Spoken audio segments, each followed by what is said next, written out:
Ngayong hapon, paggabi ay naisipan ko na nga na maglaba dahil yung kapatid ko na si Ella ay nagpalit ng bedsheet. Nilinisan naman yung kwarto at pinalitan yung mga bedsheet namin. Kaya naglaba na rin ako para wala na akong labahin bukas. So, ang dami akong labahin na tinatapos. And then maya-maya lumapit sa akin si Miranova at ang sabi niya ay wala na raw kaming ulam. Tinignan ko nga yung stante at wala na kaming ulam. So, chinek ko kung anong pwedeng lutuin sa rep. Buti ka mo at nandito si Ella, ang kapatid ko, at dito siya mag-i-stay at siya muna magiging cook namin. Sabi ko sa kanya ay pwede pa palang magluto ng pork stick at saka ng bicol para dire-diretso na rin yan hanggang sa umaga. So, ang batay nga pala sa kaha, yung anak ko si Esan. Nagtataka nga ako isang malaking himala at nagpaiwan siya dito. Nandito siya sa kaha at di siya umalis. Kasi kadalasan umaalis siya gabi na umuwi. Pero ngayon nagbantay naman siya kaya nakakatuwa naman. So, sinilip ko yung kwarto, tulog yung pamangkin ko, na-best friend ko na si mama, yung anak niya na si Macy. Tsaka si Maldid sa piling sekretary, ayan, ang ating Disney princess. Hindi siya pumasok pero straight daw siya ngayon. Feeling ko i-straightin ko na yung mukha nito Kaya ayan si Ella gumayak na nagiwan na siya ng bawang at sibuyas. Katulong naman niya si Nene para makapagluto. So ang sabi ko lutuin na lang yung pork stick at saka bicol. Kaya sinalang na niya yung pork stick na nauna. So ayun yung pork stick.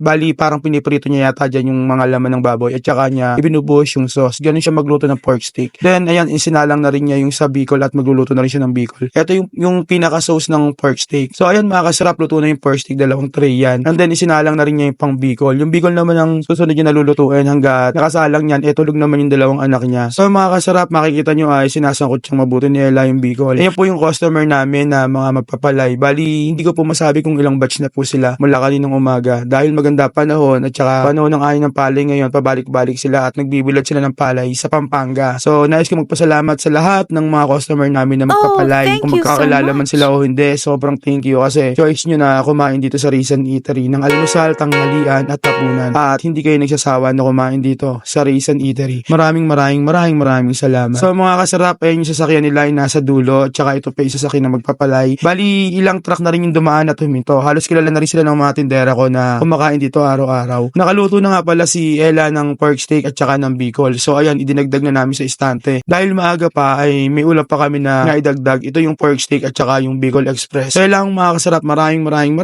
salamat. Bye-bye!